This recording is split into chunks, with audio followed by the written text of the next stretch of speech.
C'est parti. J'ai toujours voulu faire ça. Donc, plus sérieusement, aujourd'hui, en fait, je vais vous parler de sécurité en van. Donc, ce qu'il faut savoir, c'est quand on construit ou on possède une van aménagée, il faut être au fait de quelques bonnes pratiques essentielles à votre sécurité et celle des autres. Alors, pour ce qui est question de l'aménagement, en fait, il y a aussi une possibilité de faire des modifications des places assises dans un véhicule. Ce qu'il faut savoir, c'est qu'au Canada, il n'y a aucune modification qui peut être apportée à des éléments automobiles qui sont nommés par Transport Canada. Donc, si vous envisagez l'ajout de places assises, en fait, une banquette comme celle-ci, il faut savoir que ces sièges-là, ils doivent être installés par des entreprises qui sont accréditées par Transport Canada. Quand on modifie les places assises dans un véhicule, en fait, la compagnie qui fait la modification, qui est accréditée par Transport Canada au Canada, doit apposer un nouvel autocollant qui stipule que maintenant, le fourgon ou la vanne est passé de 2 passagers à 4 passagers. Donc, on peut voir ici sur la nouvelle étiquette la nouvelle date d'approbation, ainsi que ici, c'est un total de 4 passagers, en avant 2, arrière 2. Et voilà. Il faut savoir aussi qu'il y a un poids limite pour les véhicules convertis. À 95%, là, les véhicules convertis sont des véhicules légers, dont le poids nominal brut est inférieur à 4500 kg. Là, ça, c'est toujours selon les règlements de Transport Canada et puis c'est au Québec aussi, je tiens à le spécifier. Donc, le PNVB, en fait, le poids nominal brut du véhicule, comme spécifié à l'intérieur des portières de chaque véhicule, c'est la somme de la masse nette du véhicule et de sa capacité maximale de charge. Donc, c'est un poids maximal qui est établi par le constructeur qui garantit le comportement puis la sécurité du véhicule.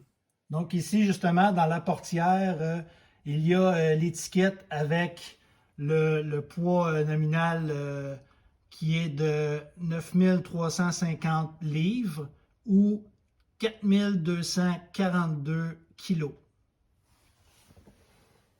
Donc, sachant ça, en additionnant les lits, les armoires, les appareils ménagers, le coin repas, l'évier, réservoir d'eau, les panneaux solaires, le système électrique, dès qu'on ajoute tout ça à une vanne qui pèse déjà plus ou moins 2500 kg, on augmente évidemment la masse nette, puis on réduit en fait sa capacité de chargement. Bref, plus on ajoute d'éléments, plus on se rapproche de poids maximal. Donc, ce qui est important aussi de prendre en considération, c'est la distribution du poids dans le véhicule. Donc, ce que j'ai fait, en fait, dans ma conversion, c'est que j'ai installé le système électrique d'un côté à l'arrière, qui a un certain poids, c'est quand même assez pesant. Par contre, de l'autre côté, j'ai installé le réservoir d'eau qui, une fois qu'il est plein, c'est quand même pas mal pesant. Donc, ça se balance aussi, gauche-droite. Aussi, j'ai mis la douche qui est en métal, qui est assez pesante, en fait, dans le milieu du véhicule. Le frigo, ça a un certain poids aussi. En fait, ça se balance avec la banquette qui est vraiment comme en X, en fait, là, pour s'assurer que bon, le poids est quand même balancé. Donc, j'ai quand même pris soin de penser à certains détails pour distribuer le poids le plus équitablement possible pour avoir une meilleure conduite. Aussi, j'ai décidé en fait de pas trop mettre de poids en hauteur. Donc, j'ai pas vraiment, j'ai un sac pour mettre les vêtements, mais j'ai pas vraiment d'armoire en haut, ce qui fait que ça distribue le poids plus bas du centre de gravité du véhicule. Donc, ça aide. Aussi, ce qu'il faut prendre en considération, c'est l'ameublement des appareils qui sont permanents. Donc, utiliser des matériaux solides puis résistants en cas d'impact. Il faut aussi bien fixer les meubles. Donc, moi, je ne sais pas si on le voit bien, mais peut-être pas bien, mais dans le fond, j'ai mis des ancrages directement dans le châssis du véhicule, ce qui permet d'ancrer vraiment très très bien les meubles. Et puis ça évite en cas d'impact que le meuble puisse s'arracher ou bouger. Évidemment, j'ai utilisé du 3/4 de pouce pour ce qui est de l'ameublement, pour ce qui tient le frigo, parce que le frigo c'est presque 90 livres. Là. Et puis même chose là, pour la douche, et puis tout ce qui sert vraiment de structure. J'ai mis ça un petit peu plus épais. Donc, à ce moment-là, en cas d'impact, ben ça a moins de chance un petit peu d'arracher. Là. Aussi, il y a un autre aspect de sécurité, c'est l'installation électrique et ou de gaz là, dans une vanne aménagée. En fait, ça peut être risqué de faire vous-même votre système électrique ou le raccordement de propane si vous n'avez pas les connaissances ou la formation pour faire ça. Donc, vous pourriez, par exemple, négliger certaines informations. C'est important que les distances qui vont séparer les systèmes d'alimentation ou les batteries au lithium en cas d'impact et celles qu'il faut maintenir entre les sources de chaleur puis le réservoir d'essence. Donc, bien sûr, là, les équipements ajoutés à votre conversion doivent être approuvés pour l'utilisation dans les véhicules récréatifs.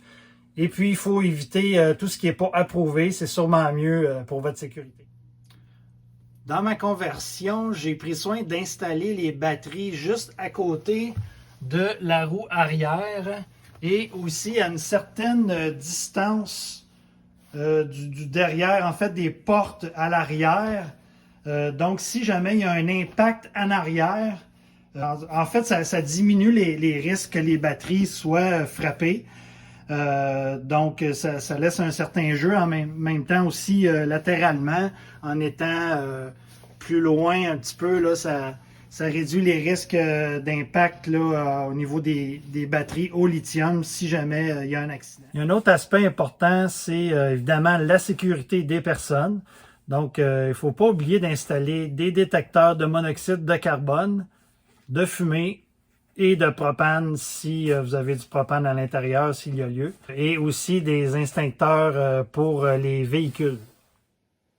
Pour ma part, j'ai installé un extincteur pour véhicule qui est près de l'avant du véhicule. J'ai également installé un détecteur de CO2. En fait, je l'ai mis en dessous du lit parce que j'ai mon système de chauffage qui se trouve dans le garage et c'est pas mal un endroit où si jamais il y a un défaut ou c'est quelque chose qui arrive, ben à ce moment-là, s'il y a des émanations à l'intérieur, ça va pouvoir faire son travail plus facilement. En terminant, présentement au Québec, à ma connaissance, il n'y a aucune inspection qui est requise après la conversion.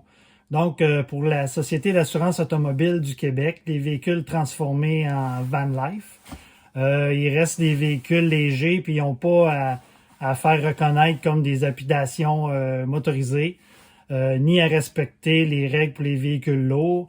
Ça, je dis ça sous toute réserve, là, selon mes connaissances, comme l'obligation de consigner, par exemple, des heures de conduite dans un logbook. Donc, n'oubliez pas aussi d'aviser votre assureur si vous faites des modifications ou tout ajout qui pourrait augmenter la valeur de votre véhicule. Donc, soyez prudents et à la prochaine.